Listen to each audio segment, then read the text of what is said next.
Millions of business owners dream about growing their business.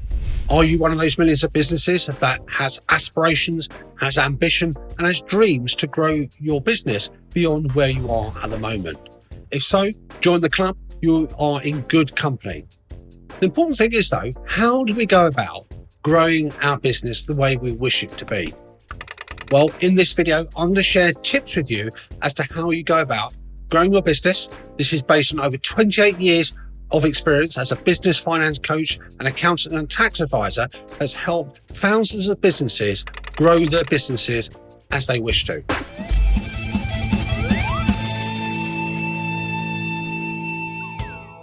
The first thing we need to do, folks, when we think about growing our business is making sure that we can match application with our talent and with our skills. The two together is the combination that we're after.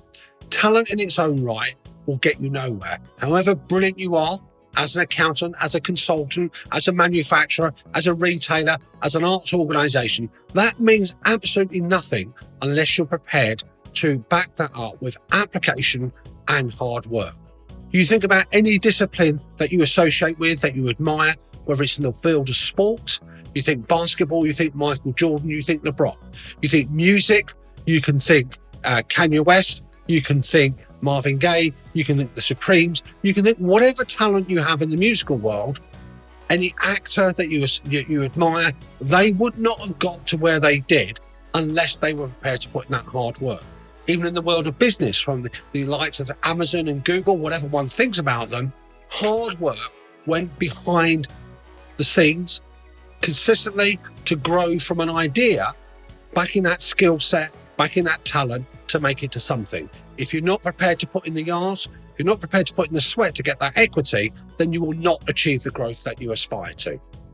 Number two, you need to keep an eye on two really big important financial metrics. The most important one of all of those is cash. Brilliant businesses can fail dramatically if they do not have access to cash resources. So you need to make sure, as a bare minimum, folks, if you do nothing else at all, make sure you have got a financial plan that's translated into the cash equivalent over at least the next 12 months, and keep an eye on it and update it regularly.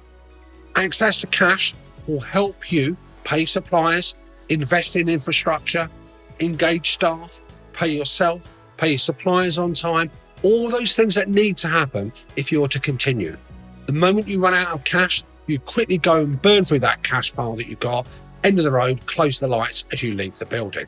And I don't want that for you. Third tip in this mix of tips I'm giving you as to how to grow your business. Make sure that you are not running a hobby, that you're serious about running a business. And what that means is that you have to take it really seriously when you're looking to invest money. Don't always look at it as spend. Don't always think to yourself, I can't afford to do this right now, but I'll do it much later on down the road. If you're going to do your business seriously, if you're going to take it seriously, you need to think about investing money and spending money as going towards achieving your end objectives. So two immediate things that come to mind.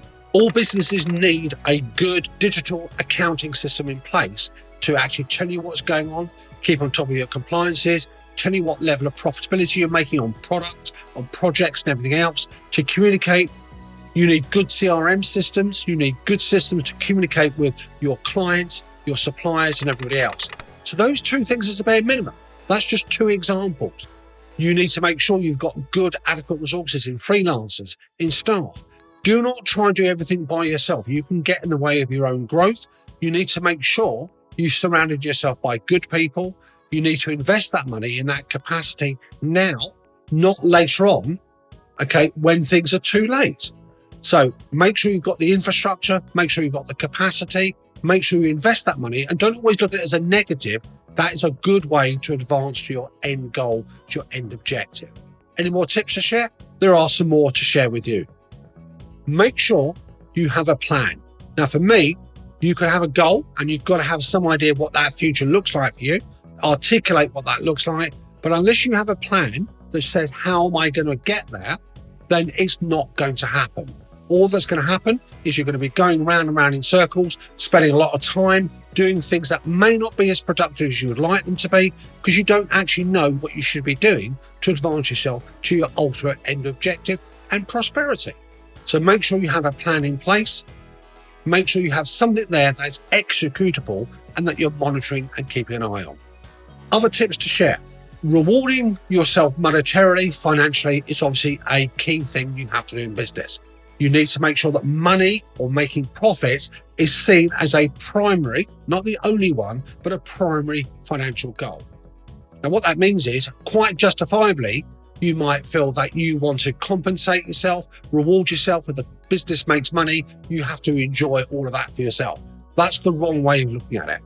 The monies that you generate in the early stages of your business are there to invest in staff, freelancers, in terms of processes, CRM systems, your professional team around you, like your accountants, a little bit of a plug there as well. By all means, compensate yourself, but you should not be at the top of the queue. Your rewards will come later. In the early stages of my business life, I survived by working part-time jobs. I survived by using my own funds because I knew that moment of prosperity would eventually arrive. So, by all means, compensate yourself, reward yourself, but don't over-egg the pudding. That money is there to help build the foundations, to help you move your business forward. The last couple of tips I will share with you folks here is make sure that you're doing things to keep that what goes on between your ears solid. You will have bouts and times where it will feel quite dreadful. You'll have bouts and times where you feel you want to give up. Things won't always go the way you expect them to. That is a learning opportunity. You will hit brick walls, you will hit obstacles, things will go wrong. People will let you down, things will cost more than you expect, things may not materialize those promises that have been made to you. It's a natural part of business life. Doesn't mean we have to like it, but it also means that we shouldn't get too hung up over it. There are things we could do certainly to minimize and mitigate those events happening, but bear in mind, there will be off days, there will be good days. So make sure you look after yourself in terms of getting in connection with nature, for example, going for walks, good diet, good sleep, whatever it is that you do, make sure that you do it effectively. Lastly, folks, be realistic and be patient. Making money in your business, growing your business successfully requires time and it requires patience. You don't want to grow too quickly, by the way, because that can be as bad as not growing at all. Growing too quickly, a topic for another video, can be catastrophic. So make sure your growth, you've got a planned, measured progress that you want to do that, and make sure that you're patient. Typically, I would say most businesses will take about 3 to 5 years to generate anything of serious value. The value is created in that period of time. Customers have got to know who you are. They've trusted you. You've made your mistakes. You've got a learning curve dynamic that's coming in. You're benefiting financially. You've got everything in place. You know your systems much better. You've got a process better for communicating with clients and all the rest of it. And then the real value will come in. So folks, I hope you found these tips useful. How do they resonate with you? Do they make sense? Do you have anything to add? Are there anything that you would actually contribute and add to the mix? I'd love to hear what they would be. Until next week, folks, head down and happy growth.